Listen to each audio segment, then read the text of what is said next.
Hello, and welcome to Message in the Middle with Marianne. We all know that life is hard, right? It's messy, it's unpredictable, but it can be wonderful all at the same time. My hope is that we can take a deep dive into self-development topics and explore life's lessons through book clubs, conversations, and interviews. And together, we can uncover the lessons that others have already learned to help us navigate this crazy, wonderful ride called life.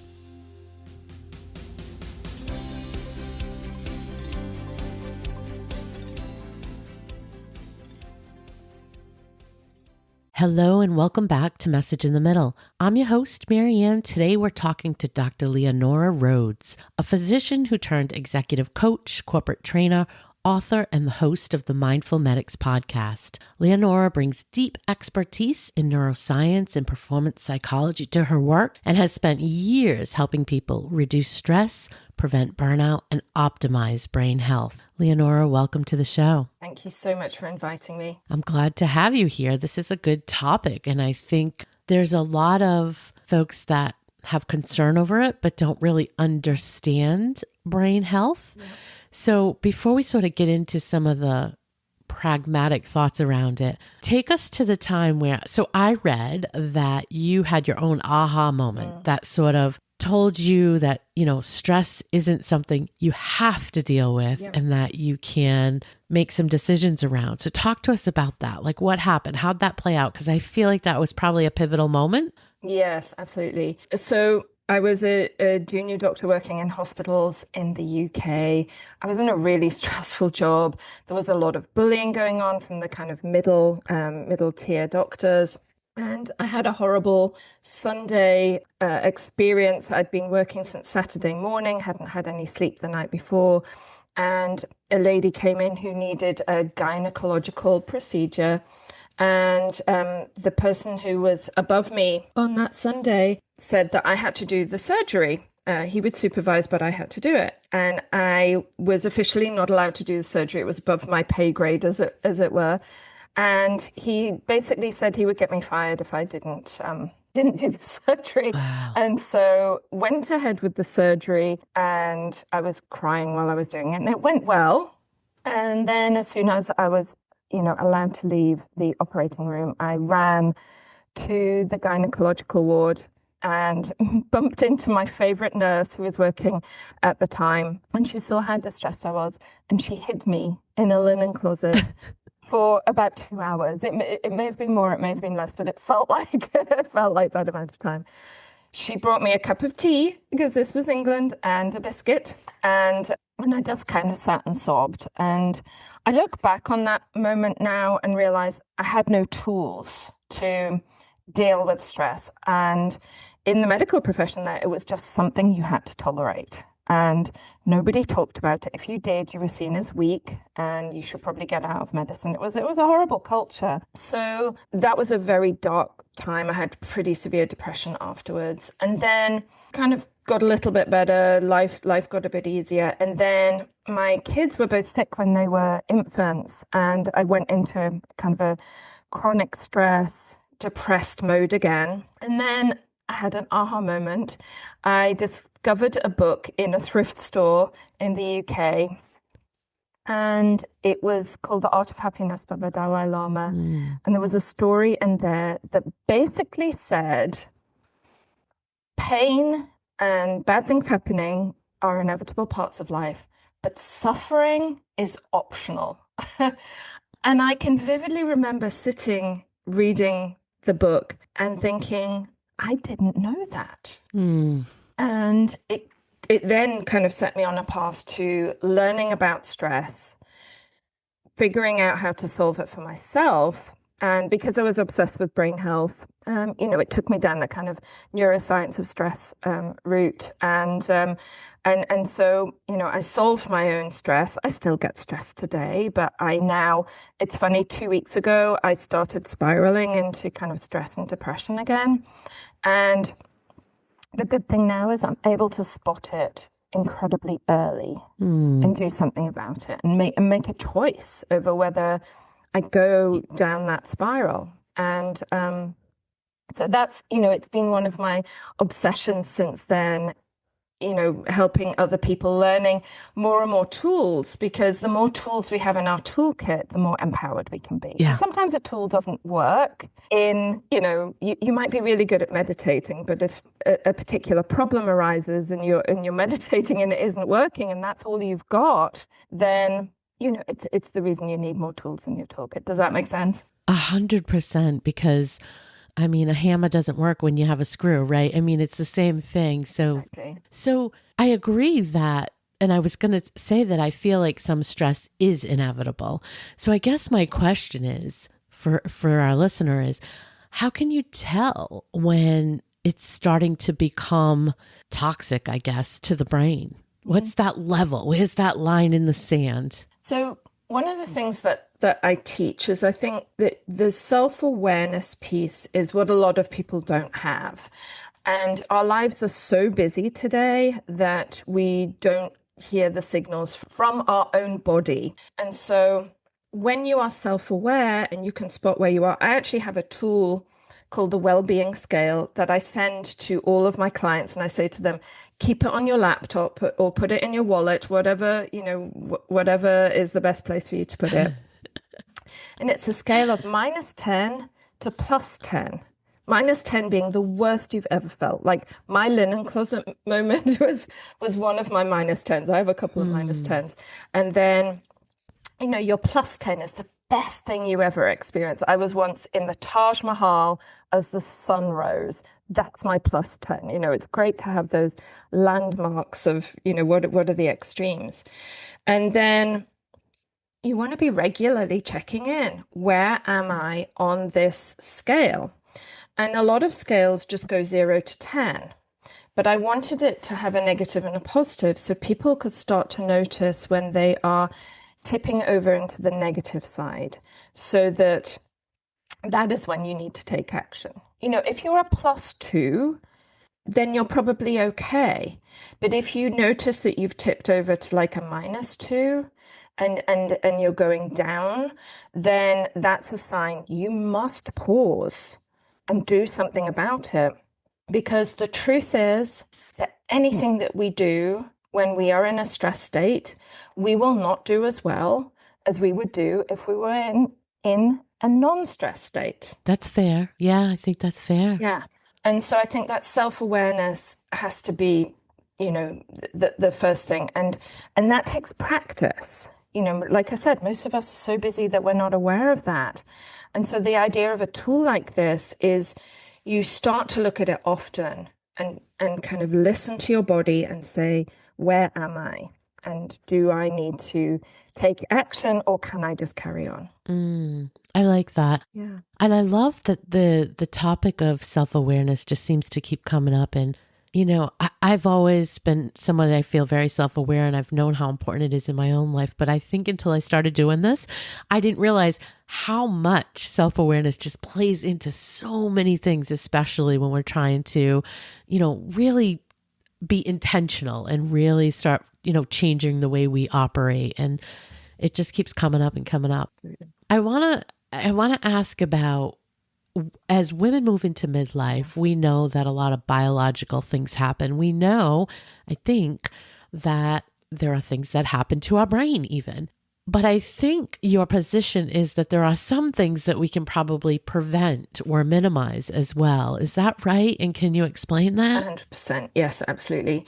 So cognitive decline, which is decline in the brain's ability to think and do and process, is inevitable as we age, just because, our cells are getting older, inflammation over the years has built up. So that's the bad news. The good news is that we know that there is a huge amount that we can do about it.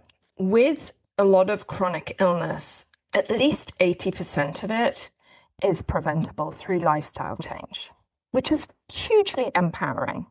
Sure, we have the genetic piece, we have the genes running in the background. When I trained as a doctor 32 years ago, we were told that your genes were your destiny and you couldn't change them. But we now know that's not true. Our genes, many of our genes can be switched on and off by the things that we do, by the environment that we are creating inside of our body. And the cool thing is, when it comes to cognitive decline, there is a lot that we can do. I tell all of the people that I work with, you have to fall in love with your brain. Your brain is the operating system for your mind, for your body, and for the whole of your life.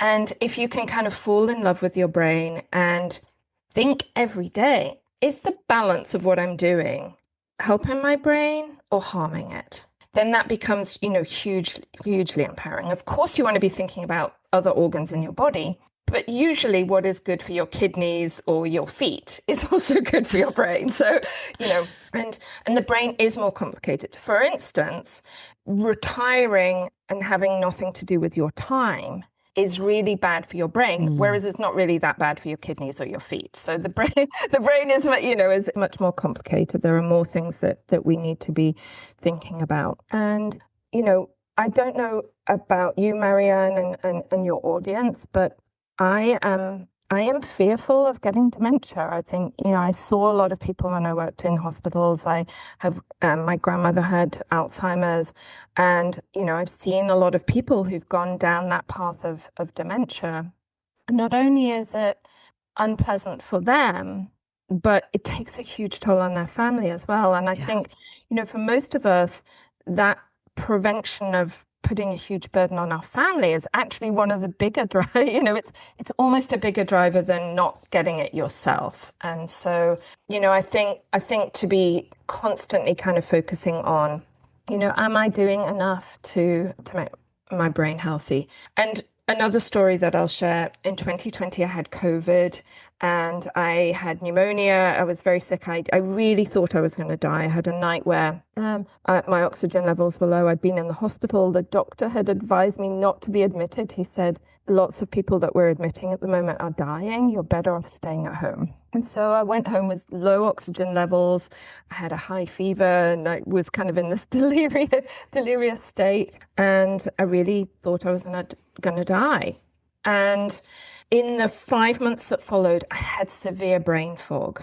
And it was a glimpse into dementia for me because I often couldn't finish a sentence. Wow. I would struggle. I could remember my own name, but other people's names, not so much. even people that were familiar, I'd be like, the processing was just incredibly slow. If somebody said, what are you sitting on? I might think, sometimes I might get that it was a chair, and sometimes I might have to really think and be like, I can't remember the word right now. It was incredibly scary. Thankfully for me, it was short-lived, and I gradually, recovered my brain function. And part of that was luck, I think. I think whatever was going on was going to heal itself. But I also did a lot of the stuff that I teach about to recover my brain health because I did not want to be like that. I was going to have to give up my career if I'd stayed like that. Scary. But I'm rambling a bit now.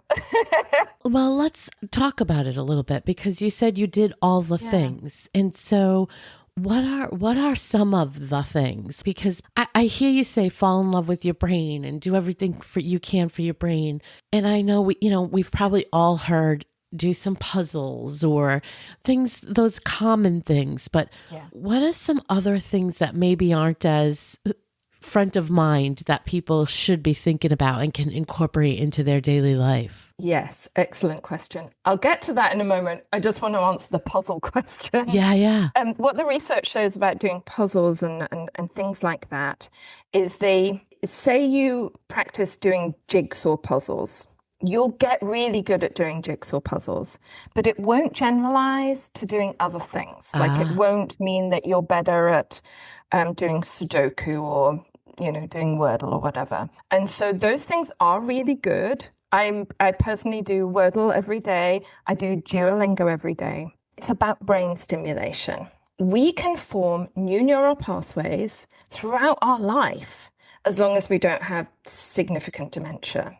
And so the more things that you do that kind of stimulate your brain to create new neural pathways, learning new things, trying new skills, doing new hobbies, things like that, it's a bit like with food. You want variety because each thing that you do will have a slightly different benefit. So do puzzles. I'm not discouraging that at all, but know that that probably isn't enough. You need to be doing other things as well. So mental stimulation is hugely important. And a lot of people, when they enter retirement, if they don't have a plan of what they're going to do with their day, then they can quickly start to decline. And it's not that they're just understimulated. When I work with people, I always say, you have to do the top 5 things well, and then you can do the other things. So, because if you're not doing the top 5 things well, it's like swimming upstream. It's much harder work. So the top 5 things are diet. Eating a healthy, balanced diet, rich in a variety of fruits and vegetables. Limiting processed foods that cause inflammation. We know for certain processed foods cause inflammation in the body and in the brain. Eating healthy fats. Eating enough protein, all of those things that I'm sure you've had guests who talked about all of that. But I think there's something that a lot of people miss is that you want to customize the diet to you. You have a completely unique body. There's nobody that's had a body and a brain like yours before, and there never will be ever again in the future. And so I encourage people to become a detective and a scientist. The detective piece is looking for clues. If I eat a certain food, what does it do to me? Yeah. Does it make me feel energized, or do I feel like I need a nap for 2 hours after I eat this food? And believe me, I have, I'm like that with chocolate. Sometimes I will eat a lot of chocolate and I'll get a horrible headache and I'll need to go to bed. And I'm like, your body just told you shouldn't be doing that. I mean, it would be fine if I just ate one piece, but, half a bar. So that's the detective piece. Look for clues. If you're not sure that a food suits you, experiment with it and pay attention. And then the scientist bit is experimenting. Say you wonder would it be helpful if I added kiwis into my diet, just as an example. Something came out recently that said eating 2 kiwis a day can help with your sleep. So eat 2 kiwis a day and see whether it helps with your sleep. So there's no diet that suits everybody. And I think it's a very confusing world out there. I follow a lot of, health influencers on Instagram, and all the advice is conflicting. It's very confusing. I saw a funny video recently. Somebody was kind of saying, going through all of the advice. And so they said, so I've decided to eat nothing. Yeah. Because eating nothing is the only thing that there isn't evidence that it's bad for you. Obviously, eating nothing is bad for you, but it was kind of funny. Yeah, I was just going to say, then somebody comes in and says, you can't fast, you need to eat or something, right? Yeah, it's a lot. Exactly. Yeah, it came out recently that maybe fasting isn't good for women, especially if they're postmenopause. You're like, oh my goodness. I think the key is what you said, though, regardless, brain health or not, for your body as well, it is paying attention and being aware, and then going with the signals that your body and is giving you. So good one. The next most important thing is exercise, and you want to be kind of hitting all 3 types of exercise. You want to be doing some cardiovascular, some strength training, and some balance exercise. And the balance exercise is super important for people as they age, and especially for women. We are at much higher risk of osteoporosis, and if we have poor balance and we have a fall and we end up with a fracture, sometimes for a lot of women that is the end of a slow decline into not being independent and not being able to do the things that we enjoy. So exercise is really hugely important, and there are many reasons why exercise positively influences the brain. The next thing is stress management and or emotional regulation. Like I mentioned, a stressed brain and a stressed body is not going to do anything as well as a non-stressed brain. And so, do all you can to find tools that work for you for managing your stress and being in a positive emotional state as much as is humanly possible. The next thing is social, and social is really important. There's a lot of research that shows, especially as we get older, the number of positive social interactions that we have is highly protective of our health and especially our brain health. So, positive social interactions. And sometimes we have negative social influences in our life that we cannot escape from. Yeah. Maybe it's a stressful family member, or maybe it's somebody at work. I had a client a couple of years ago who had shared an office. She worked for a Fortune 500. It was actually probably a Fortune 50 company. And she was very senior, but she was forced to share a room with a woman who was extremely toxic. And everything else in her life was good. But this woman, she had to spend 8 hours a day in a room with this awful woman. It's a lot. And so, we need to keep a lookout for that. And I don't know about you, Marianne, and your listeners, but as I get older, I become more and more selective about who I spend time with. It's like you've just got to protect yourself. Yes. But, having positive social influences, pushing yourself a little bit to do that is hugely important. And then the final of the 5 is sleep. And a lot of people groan when I say that. I groan myself because I've had sleep problems my whole adult life. Sleep is hugely important. There's a wonderful fact about it. For many years, they couldn't figure out why the brain didn't have a lymphatic system. The rest of the body has a lymphatic system. It's part of the cleaning of your body, getting rid of toxins that then get excreted through the liver and the kidneys. And it turns out that when we sleep, we do actually have a lymphatic system, but it's hidden. It only opens up when we sleep. So when we sleep, it's like a tidying and cleaning crew come into our brains. I just love that kind of imagery. It's like this little team comes in and they put everything back where it's meant to be. They get rid of the trash. They give everything a spring clean. And if you have a good night's sleep, you wake up in the morning and your brain's in a good state and it's ready to go. So how long does that cleaning take? Well, it requires you to be in deep and REM sleep. That's the kind of kicker with it. So, a lot of us who struggle with sleeping, if our sleep is affecting those periods of sleep, then we might not be getting adequate cleaning. And I think, the sign that that's happening is when we kind of wake up groggier than usual in the morning, and we feel tired all day long. That may be a sign that something is affecting your sleep and you're not having that cleaning process going on. So there's lots of things that you can do to improve your sleep, and I have become very obsessed about sleep since I had that COVID experience. I've become very obsessed with optimizing sleep, and I'm still battling it. Has it gotten better? Off and on. I think on the whole it's better. I have early morning wakening where I wake up and I'm anxious about something and overthinking something. I'm since being a junior doctor and then having 2 babies that were very sick, I'm a hypervigilant person. My anxiety runs a little bit high, and when I sleep, I have these kind of anxious dreams, and then I'll wake up at 3 or 4 in the morning, thinking about something that isn't even happening. And my rational mind can negotiate and say you shouldn't be worrying about that now. It's 3 o'clock in the morning. You can't do anything about it. But my subconscious mind is like, but this might happen. So sleep is important, and you do want to be doing all that you can, but it is very difficult for a lot of us, especially as we age. Yeah. You make me think about, so when you said, you're hyper vigilant, you had some stressful situations.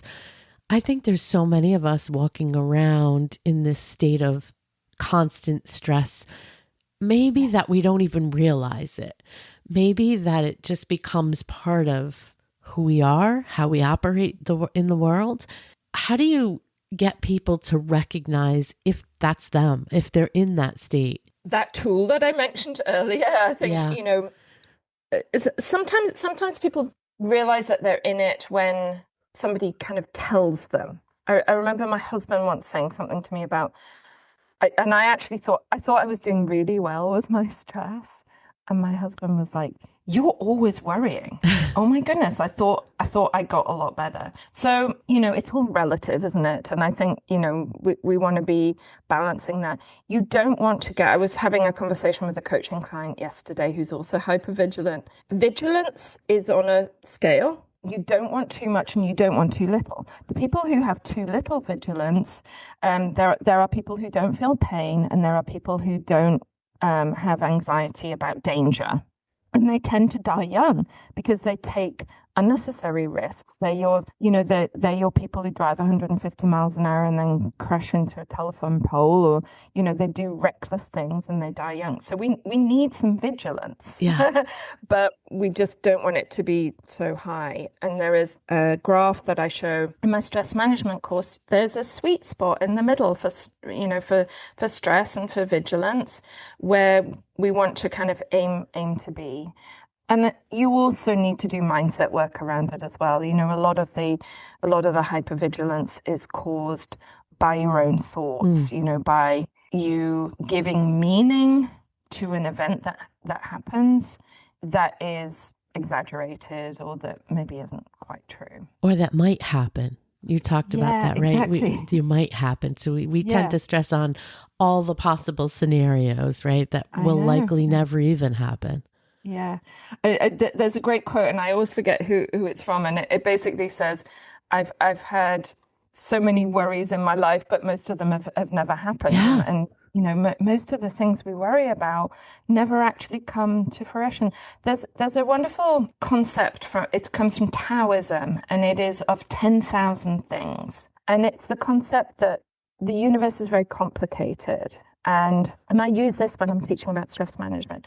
When we are worrying about somebody else's behavior or something that might happen, and really, let's take the example of somebody is rude to us. Okay. And so we start to kind of think about all the reasons why that person might have been rude to us. And we hit on something, they don't like us, for example, and then we start to kind of worry, am I a person who's not likable? Why does this person not like me? And we go down that path. So here's the concept. There are 10,000 reasons why that person may have behaved in that way to you. It might have been that they urgently needed the bathroom, and they were just like, you just kind of got in their way, and they were rushed. It might have been that they just lost somebody. It might have been that they're having a really stressful day. There are 10,000 reasons why that person behaved in that way. And the chance of you guessing the correct reason is 1 in 10,000. Yeah. So you're wasting your energy doing that. And the same with worrying about what might happen in the future. Thinking about one outcome that might happen in the future, you're probably 1 in 10,000 chance of being right about that. So it's a total waste of energy. Yeah. I mean, I like to think that the more you can show yourself, and you have so much evidence in your history that regardless of what scenario happens, you'll be fine. You'll be okay, and you'll get through it. Yes. I think if you can switch that and take that perspective, it's helpful. And I think it can be really helpful to get playful with your own subconscious mind. These traits that we have, like hypervigilant. I also work with a lot of people who are hyperachievers. So they're like extremely driven people who are never satisfied, and they beat themselves up, and they're never good enough. Their whole life, they're never good enough. These traits, like I said, the extremes are bad. You want to be in the middle. Yeah. And they occur because usually in childhood, teenage years, or early adulthood, our nervous system was trying to protect us from harm. Yeah. And it worked for a period of time. If you're hypervigilant, at some stage, that hypervigilance protected you. Sure. And so I'll often say to, my clients, when that hypervigilant voice comes up, think of it as being like a rude, uninvited visitor into your home. But they're like a 2-year-old rude, uninvited visitor. So the hypervigilant comes in and says, but you should be worried about this, all these bad things that could happen. And so you almost need to kind of visualize taking it by the hand and saying to it, thank you so much for trying to protect me. Because that's what it's trying to do. It's usually not malicious. Thank you for trying to protect me. I'm good and you can leave now. Because if you ignore it totally, it will, like a hungry 2-year-old, it will keep nagging at you and it will keep coming up. But if you spend some time with it and reassure it that, like you said, everything is going to be okay, then it starts to not have the need to protect you so much. Does that make sense? Yeah, it makes total sense. So all of those things to keep in mind to have, optimal brain health, they make sense. I mean, like you said, it all feeds into our total health as well, which makes sense.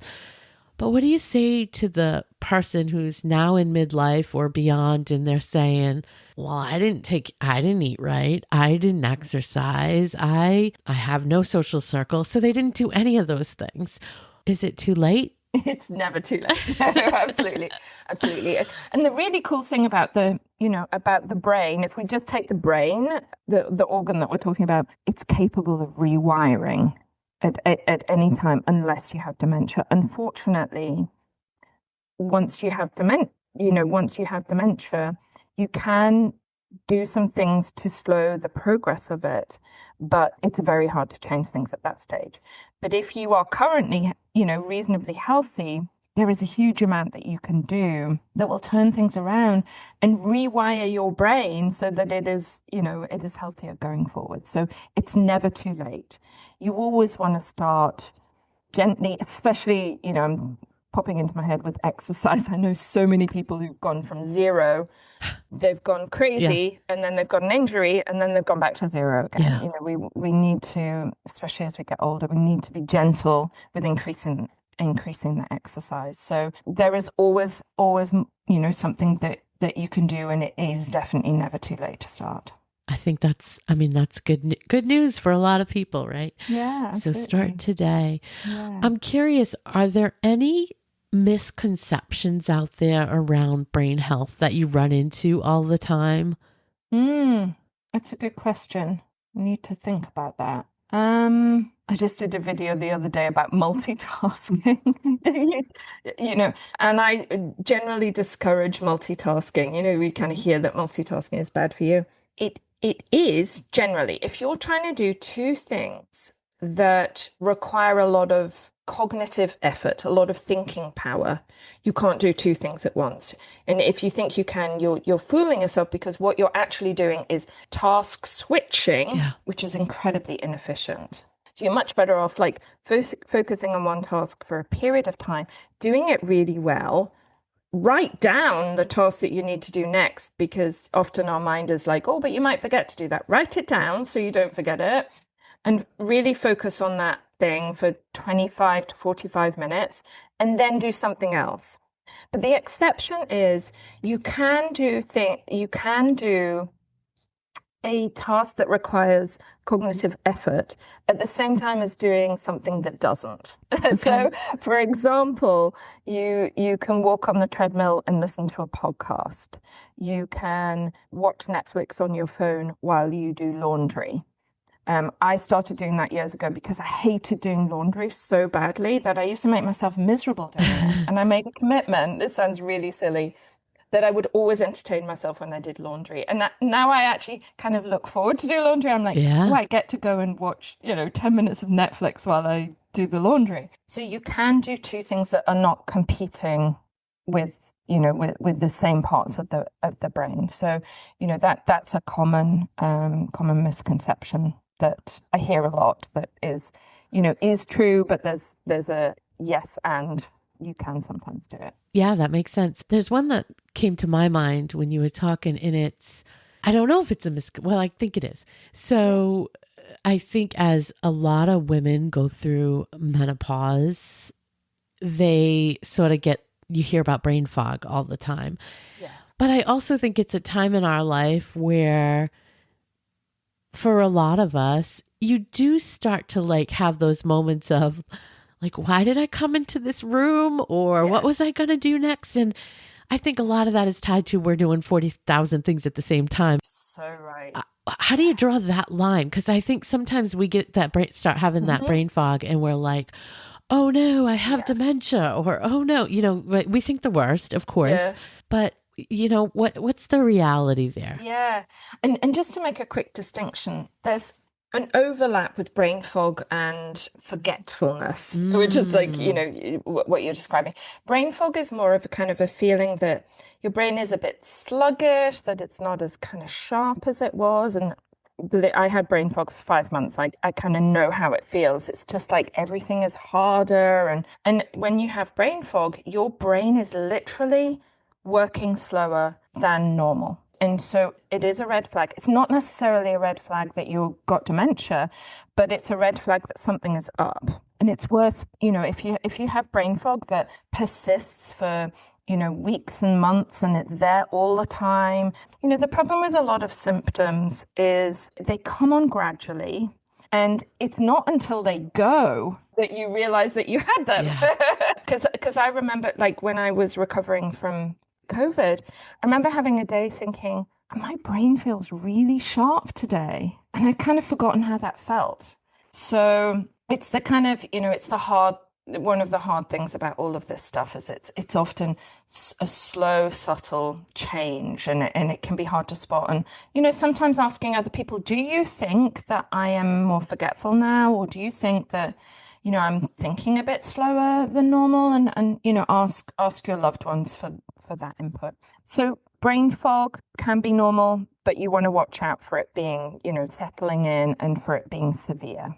Memory lapses, like you mentioned, they are completely normal. Okay. And we also have to make a distinction there. Was it actually a memory lapse or was it an attention lapse? So often, I don't know about you, I often lose my glasses or my car keys. Yeah, 100%. But it was because I wasn't paying attention when I put them down. Yeah. And sometimes, you'll put things down and they'll fall because you weren't even looking to check that you'd actually put it on the counter or wherever, So, and here's the thing with memory.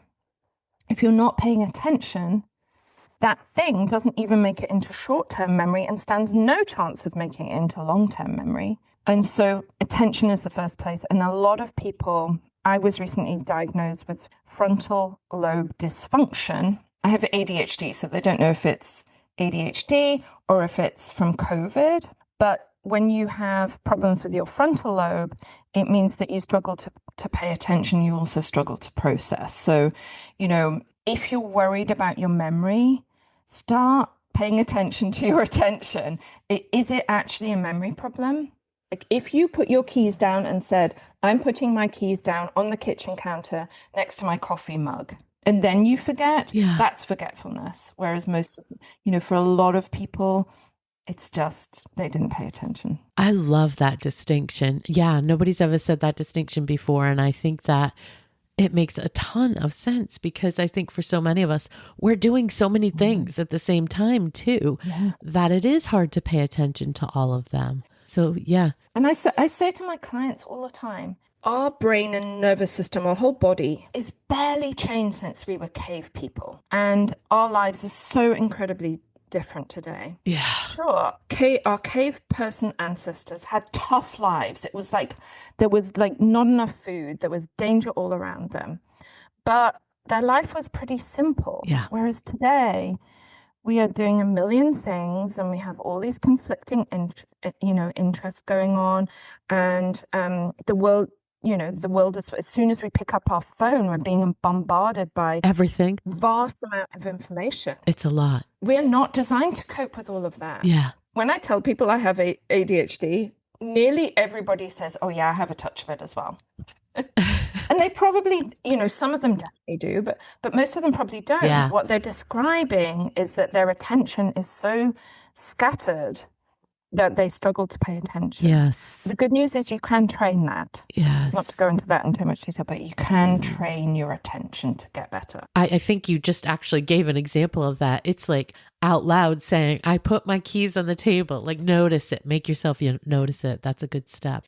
So as we start to wrap up, what is the one message you would want to leave with the listener? There is more that you can do than you realize. Focus on doing all that you can every day in a gentle, well-balanced way to improve your overall health and also your brain health. And the return on investment will be so massive, and it will improve every area of your life. There is no better return on investment than investing on yourself. So love that. This has been a great conversation and so informative. Where would you like me to direct people? We will put your links in the show notes, but where are you most active for folks to find you? Yes. So the central place is my website, which is drleonaurarhodes.com. I have a funny spelling, so do check the spelling if you're looking me up. Thank you, Mother, for giving me a weird name. And I'm also very active on Instagram. I've recently gone back on TikTok. I don't know if that was a good idea. I'm active on LinkedIn and Facebook and YouTube as well. I love creating content on YouTube too. So I'm a huge believer in, I have a lot of knowledge in my brain, and I think, that social media is a really great way to share snippets of that in a very digestible way. Absolutely. Absolutely. Well, thank you for sharing all of that with us. You're very welcome. It's been a joy. I love having conversations like this. Thank you for being a great host, Marianne. Thank you. Thanks so much for listening to today's episode of Message in the Middle. I hope you found something in this conversation that reminded you that you're not alone and that midlife isn't about winding down. It's about waking up. You're not done. You're just becoming. If this episode speaks to you at all, please share it with a friend who needs to hear it. And if you're enjoying the show, I'd be so grateful if you could take a moment to leave a review. It really helps other women find this community and this podcast. Until next time, take care of yourself.